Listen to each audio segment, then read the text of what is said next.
I'm going to talk about Bill Gates for a bit, but before we get there, there's quite a lot of content that goes into this segment, and this section sort of circles the more broad epistemic and social differences between alternative media and mainstream media. So I saw this article this morning, and I thought this is fabulous, so I thought I'd read that. The Republican Party is succeeding because we are not a true democracy. Presumably, in a true democracy, we would have a one-party state. The opposition doesn't exist. Yeah, and he has a fairly bold argument here. Did the CCP write this? You have to wonder, don't you? But no, this is written by a professor of constitutional law. So that's a yes. He says in this article, in a more democratic system, the Republican Party's extreme elements would have been sent packing long before they stormed the Capitol, because they couldn't muster enough votes to win a national election. Instead, they have perfected minority rule as a path to political success. An anti-democratic system has bred an anti-democratic party. The remedy is to democratize our so-called democracy. So the comparison to minority rule there, I mean, comparing it to, for example, pre-majority rule Zimbabwe, I don't really see that analogy working for America very well. Just a very strange argument. What follows is a rant against the electoral college system. He also claims that non-citizens should be given the vote in America, along with prisoners and so on. Tourists, why not? Yeah, tourists sound like a good idea. They're having to be in the country right now, therefore they should have a say in how it's run. Yeah, I mean, their fate is affected by the political destiny of America. They're in the country, why not? Why not foreigners who have trade relationships with the United States? Absolutely. I mean, America affects my life quite considerably with their media and their funding of foreign things. Putin should have the vote. I mean, he's got... Anyway, I'm not sorry, it's a silly argument to be like, you're affected by the country's decision, therefore get the vote. But in case we doubted the political position of a contributor to the New York Times, he wants non-citizens to vote. Interesting. Democracy, he claims, should be continuously updated to ensure that the Democrats win, reading between the lines. And yeah, this is by a professor of constitutional law. If we go to his profile, this is it. Yeah, seems a very respectable academic in law. And law professors are an integral part of the social networks of elite politico-corporate America, I think it's fair to say. That network which some have called the cathedral. US law also found itself in the crosshairs of the fortification of the US election, which I thought, as it's come around, would remind you of. So we have this article from Time magazine. Let's cast our minds back to what was said. The secret history of the shadow campaign that saved the 2020 election. A second odd thing happened amid Trump's attempts to reverse the election result, they say. Corporate America turned on him. Hundreds of major business leaders, many of whom had backed Trump's candidacy and supported his policies, called on him to concede. To the president, something felt amiss. It was all very, very strange, Trump said on December the 2nd. Within days after the election, we witnessed an orchestrated effort to anoint the winner even while many key states were still being counted, Time magazine says. In a way, they continue, Trump was right. There was a conspiracy unfolding behind the scenes, one that both curtailed the protests and coordinated the resistance from CEOs. Both surprises were the result of an informal alliance between left-wing activists and business titans. The pact was formalized in a terse, little-noticed joint statement of the US Chamber of Commerce and AFL-CIO published on Election Day. Both sides would come to see it as a sort of implicit bargain, inspired by the summer's massive, sometimes destructive racial justice protests, in which the forces of labor came together with the forces of capital to keep the peace and oppose Trump's assault on democracy. Great fanfic. Well, anyway, lest we forget the role of American lawyers in this process, they continue. Their work touched every aspect of the election. They got states to change voting systems and laws and helped secure hundreds of millions in public and private funding. They fended off voter suppression lawsuits, recruited armies of poll workers, and got millions of people to vote by mail for the first time. They successfully pressured social media companies to take a harder line against disinformation and use data-driven strategies to fight viral smears. And then we have the immortal line.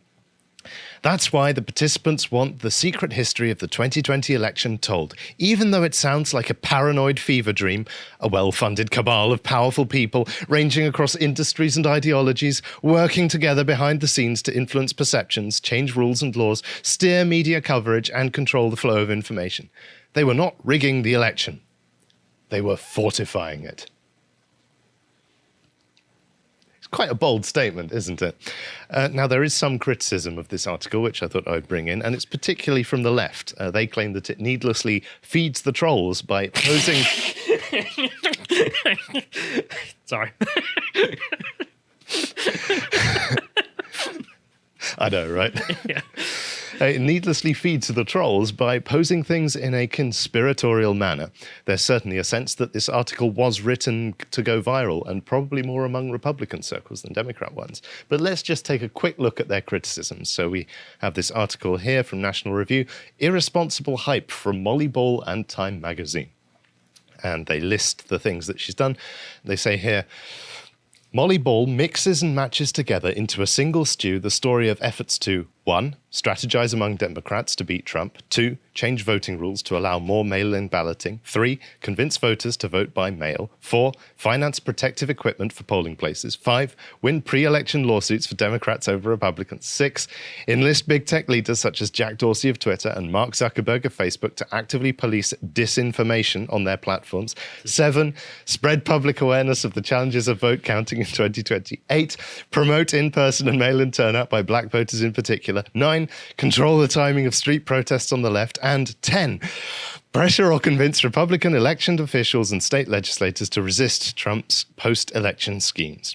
Ball presents this narrative as if it were a single, unified plan directed by the people that she interviewed. We are given no evidence, however, of which people and groups were involved across multiple different tasks or how coordinated these efforts really were. That's a valid criticism. We don't know, and we can't know quite how centralized this effort was. But they do agree that no less than 10 major transformational efforts were made across the whole spectrum of American elite society in order to make the blue man win. So it's not that effective a rebuttal, to be honest. We did all work together, but you can't tell how much we worked together. Right, exactly. Okay. Even when you strip away the rhetoric and the conspiracy fodder, this looks like some grade A fortification. I think that's fair to say. That's how they described it themselves. Yeah. Now, let's focus a bit more on the role of media in this whole debacle. And in order to do that, let's cast our minds back to almost this time last year, January the 6th. The coverage of January the 6th, everyone was using the word insurrection. But there are many synonyms for insurrection, as Josh pointed out the other day. There's coup, insurgency, mutiny, revolt, revolution, rebellion, riot, sedition, uprising. Are we really to believe that mass media is too dumb to look up thesaurus.com? Is that likely? It might be true. But why did the media universally choose one word to describe January the 6th? Well, I think we know why. It's because they're all from the same background, they're all in each other's DMs, and they cooperate on both what to cover and how to cover it. Choosing which word to use seems to be part of this process. You see, mainstream media is a fundamentally different business to alternative media. We talk about things to get our perspective out there, especially when we feel the mainstream is spouting lies and misinformation about something that affects us, which I think they do often. Viewers understand that we do have a certain way of seeing the world, even though there's considerable variation in opinion between different presenters. But mainstream media is a different animal, fundamentally. They are in the business of controlling the narrative. Combined, their narratives reach everyone. Even if you don't follow them, you'll walk into a pub and you'll see them. They make their money by collaborating to exert a monopolizing force on the information ecosystem. When they do this effectively, they can whip people up into a war frenzy, as we saw in 1904 with yellow journalism, or create mass hysteria, as we've seen with more recent events, or even start a panic buying spree. Do you remember the panic buying? Loo roll, oil, runs on various things. Entirely whipped up by mass media. Clearly, this is the sort of power that governments, corporations, and billionaires would want to wield, and I suspect that mainstream media is only too happy to take their money. In fact, I can prove it. Smaller media outlets have been questioning Bill Gates' funding of the media since at least 2011. We go to this article here. Does Gates' funding of media taint objectivity? What do you reckon, Callum? I'm going to go with a hell yes. Yeah, along absolutely. with all the COVID funding as well that the government was handing out to certain papers. Yes, exactly. So anytime you put millions and millions into media, you are exerting an effect on the narrative, I think it's fair to say. It's the most direct form of affecting the narrative. Yeah, Here's cold cash. hard cash. So here they have quite a long introduction, but it's very well written, and this is from the Seattle Times, which is not exactly a massive or corrupt media organization as far as I'm concerned. Did you catch ABC's recent special on an incubator to boost premier survival in Africa and a new machine to diagnose tuberculosis in the developing world? Perhaps you saw Ray Suarez's 3-part series on poverty and AIDS in Mozambique on the PBS NewsHour, or listened to Public Radio International's piece on the rationing of kidney dialysis in South Africa. Beyond their subject matter, these reports have something else in common. They were all bankrolled by the Bill and Melinda Gates Foundation. Imagine my shock. But direct funding of media organizations is only one way the world's most powerful foundation influences what the public reads, hears, and watches. The foundation's grants to media organizations such as ABC and The Guardian, one of Britain's leading newspapers, they like to think they are, raise obvious conflict of interest questions. How can reporting be unbiased when a major player holds the purse strings? Yeah, how indeed? It's almost like they can't be unbiased, isn't it? It's almost as if this is like journalism school 101. If you're being paid to write a story, you're not objective. But no, even the most basic lessons don't make it into like The Guardian here. To garner attention for the issues it cares about, the foundation has invested millions in training programs for journalists. It funds research on the most effective ways to craft media messages. Gates-backed think tanks turn out media fact sheets and newspaper opinion pieces. Magazines and scientific journals get Gates money to publish research and articles. Experts coached in Gates-funded programs write columns that appear in media outlets from the New York Times to the Huffington Post, while digital portals blur the line between journalism and spin. These efforts are part of what the foundation calls advocacy and policy. Over the past decade, Gates has devoted $1 billion to these programs, which now account for about a tenth of the giant philanthropy's $3 billion a year spending. The Gates Foundation spends more on policy and advocacy than most big foundations, including Rockefeller and MacArthur, spend in total. This is 10 years ago, this was written, over 10 years ago, 2011, this was published. The Seattle Times is by no means a partisan right-wing publication, and over 10 years ago they were speaking out about the problems with Gates funding. We have now at least 20 years of consistent influence on the reporting of stories and the training of journalists in evidence here. And that's just one of the players among the roster of political interests and billionaires who have involved themselves with media subversion for narrative control. And I think it's fair to say that control of the mass media is one step removed from control of the masses, formally speaking. Should we take a look at who's being payrolled? Oh, do. Let's have a look. We scroll down here. Documents reveal that he's given at least $319 million to bankroll select media outlets and change the public narrative. Look at that. You ever wonder why The Guardian never dies? Yeah, $13 million from the Bill and Melinda Gates Foundation. Yeah, $24 million to NPR. There's just some of them here. $5.5 million to Der Spiegel, which is Germany's main newspaper. $4 million to NBC Universal Media. They also have funded groups in Kenya, France, Le Monde, their biggest paper as far as I'm aware, South Africa, Ethiopia, Nigeria, all across the world. El País, Spain's biggest newspaper, had $4 million there. BBC, $3.7 million. CNN. Because that's important. Okay. Like, you take The Guardian, they're a public paper or whatever. Der Spiegel, I mean, in my book, they've even fallen for Soviet disinformation quite often. So that's funny. But a lot of them, you know, they're public organizations. They can be as grubby and as deceitful as they want. The BBC is funded by the license payer. There's a license on our televisions in the UK. If you want to watch TV, you want to watch live programs, you've got to pay it. It's the TV tax. And therefore, well, the idea is that they are going to be neutral because they're getting it from not commercial sources, instead from, well, the tax. And yet they're still taking, what, just under $4 million there from Bill and Melinda. Now, I don't know whether this is or whether this includes the donations to BBC's international charity called Media Action, which does a lot of international charities, the name suggests, funds international development and that sort of thing. I'm sure there's no corruption there. No. But even if they were paying BBC Media Action rather than BBC directly, you're trying to tell me that they're completely separate. Paying for one would not affect the other. This is like when people donate to the Clinton Foundation, the charity organization. totally not trying to buy favors. Yeah, but it's not just the BBC. The CNN, 3.6 million. The Daily Telegraph, Britain's premier conservative newspaper, takes 3.5 million from Bill and Melinda Gates. Financial Times takes 2.3 million. Texas Tribune, another 2.3 million. Punch Nigeria, The Atlantic, 1.4 million. Al Jazeera takes 1 million. Then one thing which surprised me, Kurzgesagt, the YouTube channel, as far as I'm aware. They take $570,000 from the Bill and Melinda Gates Foundation. Huh. And that's a shame, because I actually quite like their stuff. It's high production value, great music, good I know visuals. why now.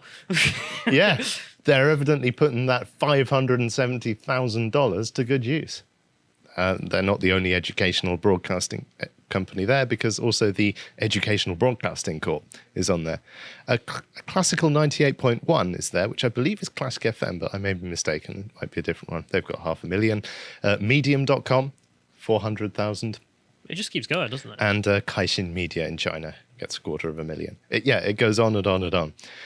Gates continues to underwrite a wide network of investigative journalism centres as well, totalling just over 38 million, more than half of which has gone to the DC-based International Centre for Journalists to expand and develop African media. Yeah, they give them $20 million. Right. See, this is a great way. If you want to ensure you've got positive coverage, just paying for the training of all of the journalists seems like a good way of doing it. I mean, literally all of them. Yeah. Like, I don't think I noticed a single like mainstream name there that wasn't there. I can't find. So I looked up the International Centre for Journalists, and they've trained 70,000 journalists since 1984. I don't know when Bill Gates started majorly funding them. We know he's been active since at least 2001. Would it be wrong to call them Gates-funded agents at this point? Gates journalists now. Yeah. Fabulous. The Premium Times Centre for Investigative Journalism in Nigeria gets 4 million, and you have to wonder, that must be all of the journalism training in Nigeria, because I can't imagine it's an enormous industry there. And also the Bureau of Investigative Journalism. It seems like if you didn't want to get investigated, pay for all of the investigative journalists. Rule number 1, don't investigate us. Anyway, that's just the direct funding from the Gates Foundation, reported by one journalist, Alan MacLeod, and there may be many other ways of indirectly funding media and propaganda, and many other players involved in doing so. I still can't get over how Kurzgesagt are on there. I know. Yeah. I know. Have they ever opened up? I don't think they've ever mentioned that in a video, or at least not I that I've haven't watched. noticed it. Yeah. But yeah, this is why you shouldn't trust mainstream media. And it's true, Kurzgesagt are not exactly mainstream. So it is possible that alternative media could be bought and paid for in the same way. I have taken $0 from Bill and Melinda Gates. Yeah, I would have a better shirt if I had. So yeah, I don't think they're going to be paying us anytime soon as well. So yeah, but even if this tour de force of financial influence and conflicting interests doesn't persuade you that there's then there is also political contagion here. Let's hear from a man on the inside. A Canadian journalist has recently quit CBC, which is their BBC, and posts his reasons here. The corporation is woke. Surprised? No. No. Is anyone at this point? So he speaks out here. For months now, he says, I've been getting complaints about the Canadian Broadcasting Corporation, where I've worked as a TV and radio producer and occasional on-air columnist for much of the past decade. People want to know why, for example, non-binary Filipinos concerned about a lack of LGBT terms in Tagalog is an editorial priority for the Canadian Broadcasting Corporation. They're not wrong, are they? When local issues of broad concern go unreported. I wonder what their coverage of the Canadian church burnings was. Interesting. Church burns down. No reason. But LGBT terms in Tagalog, guys. That's what you care about. Or why our pop culture radio show's coverage of the Dave Chappelle Netflix special failed to include any of the legions of fans or comics that did not find it offensive. Interesting. Or why exactly taxpayers should be funding articles that scold Canadians for using words such as brainstorm and lame. Did we cover that earlier? I remember we talked about it in the office. I don't remember, but it's not an unworthy complaint, and it's exactly the same in the BBC over here. I mean, the Crown Corporation over there, or whatever the hell it is just an outlet for progressivism. It's an advocacy group at this point. Right. And everyone is forced to pay for it, no matter their political inclination. So why should their money be taken and used to propagate political messages that are antithetical to their beliefs? It's an injustice and it's outrageous. It's very offensive, I think. And that's why I don't have a TV and don't pay the license fee. Neither should you. Everyone asks the same thing. What is going on at the CBC? And he explains. When I started at the National Public Broadcaster in 2013, the network produced some of the best journalism in the country. By the time I resigned last month, it embodied some of the worst trends in mainstream media. In a short period of time, the CBC went from being a trusted source of news to churning out clickbait that reads like a parody of the student press. Do you remember the best one for the BBC during lockdown? Yeah. It was a non-binary person, and the story from the BBC was, I worry that I'm going to be buried with the wrong gender. That's a story. They went out of their way to produce that as a video story in which they went out and interviewed the person and all the rest of it. Not just some crap that they wrote in 5 minutes. That's kind of money they're wasting. Yeah, it's mental. Those of us on the inside know just how swiftly and how dramatically the politics of the public broadcaster have shifted. It used to be that I was the one furthest to the left in any newsroom, occasionally causing strain in story meetings with my own views on issues like the housing crisis. I am now easily the most conservative, frequently sparking tension by questioning identity politics. This happened in the span of about 18 months. My own politics did not change. So I'm suspecting here that our friend here, the writer here, he might be more of an old-school Marxist style of leftist. I don't know. He might be completely different, so this is my speculation. Because Marxist leftists are actually very anti-woke. Wokeism is not included in Marx's Das Kapital or anything like that. It's all about class barriers. And as far as they're concerned, differences in race and that sort of thing are a distraction from the class struggle of socialism and Marxism. So I can easily imagine how now that intersectional politics and wokeism has become the agenda of the day, old school leftists are probably feeling the pinch. Well, they've been left out to dry, haven't they? To work at the CBC, he says, in the current climate, is to embrace cognitive dissonance and to abandon journalistic integrity. Yeah. To work at the CBC now is to accept the idea that race is the most significant thing about a person and that some races are more relevant to the public conversation than others. It is, in my newsroom, to fill out racial profile forms for every guest you book, to actively book more people of some races and less of others. Yeah, that happens here as well. That's the BBC all over. To work at the CBC is to submit to job interviews that are not about qualifications or experience, but instead demand the parroting of orthodoxies, the demonstration of fealty to dogma. It is to become less adversarial to government and corporations, and more hostile to ordinary people with ideas that Twitter doesn't like. And that's basically why we're here, isn't it, in a sense? I mean, I saw a meme, I think it was yesterday, I think it was on Getter, which summarized that perfectly. It was like, journalists back in the day, and there's a crowd of people, and then the journalists are shouting at the politician something. And journalists today, well, they're with the politician shouting at the people. Absolutely, because that's what they do. They're like, they are the mouthpiece of the elite, and that's what you've seen where all their funding comes from here. You've seen the coverage that they do, the sort of things they choose to cover. You've seen their open hostility to the working man. That's absolutely correct. It is to endlessly document microaggressions but pay little attention to evictions, to spotlight companies' political platitudes but have little interest in wages or working conditions. It is to allow sweeping societal changes like lockdowns, vaccine mandates and school closures to roll out with little debate. Very little debate. In fact, almost no debate because they were all being bankrolled by governments when these were happening, as I recall. Our government, for example, bought out all of the front pages for the booster campaign not long ago, as we covered on this channel. To see billionaires amass extraordinary wealth and bureaucrats amass enormous power with little scrutiny. And to watch the most vulnerable among us die of drug overdoses with little comment. It is to consent to the idea that a growing list of subjects are off the table, that dialogue itself can be harmful, that the big issues of our time are all already settled. It is to capitulate to certainty, to shut down critical thinking, to stamp out curiosity, to keep one's mouth shut, to not ask questions, to not rock the boat. This while the world burns. I find that a very eloquent capitulation of what's happened, to be honest. I mean, it is very nice to have an admission from someone who's leaving the organization. Because so often, at least over here, people just disappear. Or they're not part of the system anymore. Yeah. Or they get smeared as like, I don't know, they've gone nuts now. I mean, there are so many journalists you find on like, go out with their phones now. And they used to be on ITV or BBC. And now they're not accepted even as journalists by their own colleagues. Yeah. And no matter what airs they put on, it's clear that mainstream journalism has ceased to be a respectable profession. I think we view them pretty much like, what's that term? Like oil barons or cigarette tobacco companies, the way their messaging goes.